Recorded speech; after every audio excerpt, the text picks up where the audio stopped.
there has been a great fear that is expressed among the farm worker community, not just in the San Joaquin Valley, but throughout the country, where campesinos, farm workers, are engaged in this so important national security issue of putting food on America's dinner table. California is the #1 agricultural state, as Lou noted, and it has been for decades.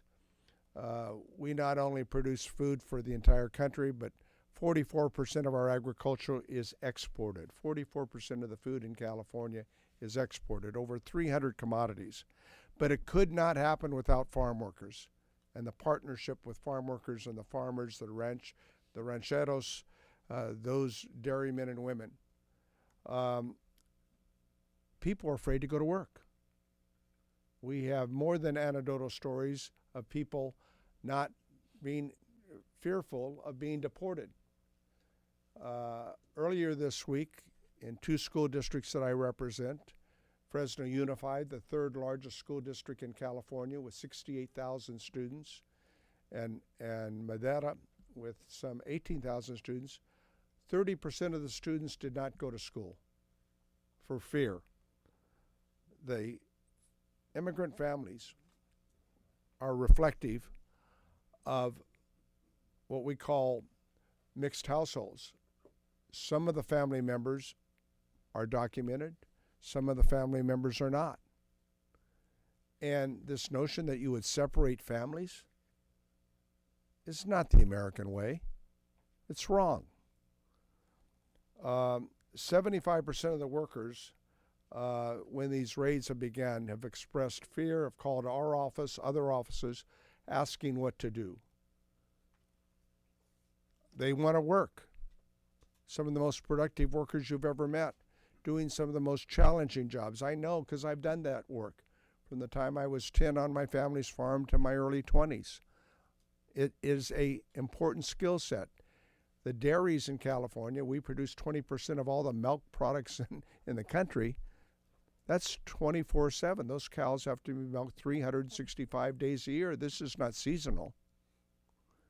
And so mass deportations would have a devastating impact on California's agriculture economy, period, and other agricultural sectors around the country.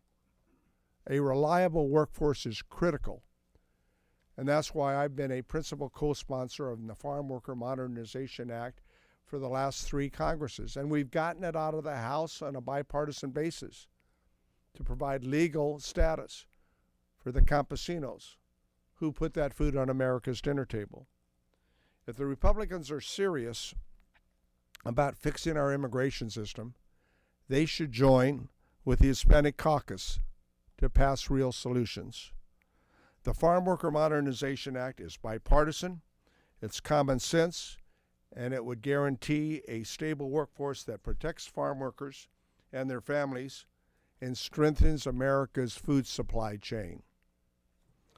As I said, this bill has passed the House twice with bipartisan support.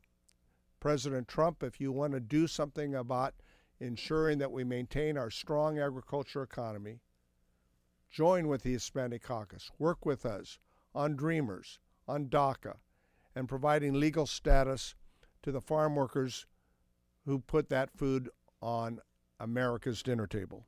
That's what's here, that's what's needed, and that's why we need to work together. Without solutions, the Republicans and the president are putting future American agriculture at risk. I tell you, in California, what we care about, and I still farm today, we care about a reliable workforce, a reliable water supply, and a fair level playing field on trade. And that's why we're together here, to support our farm workers, our campesinos, and pass as a part of a package the Farm Worker Modernization Act. Thank you so much, Mr. Chairman, for your leadership.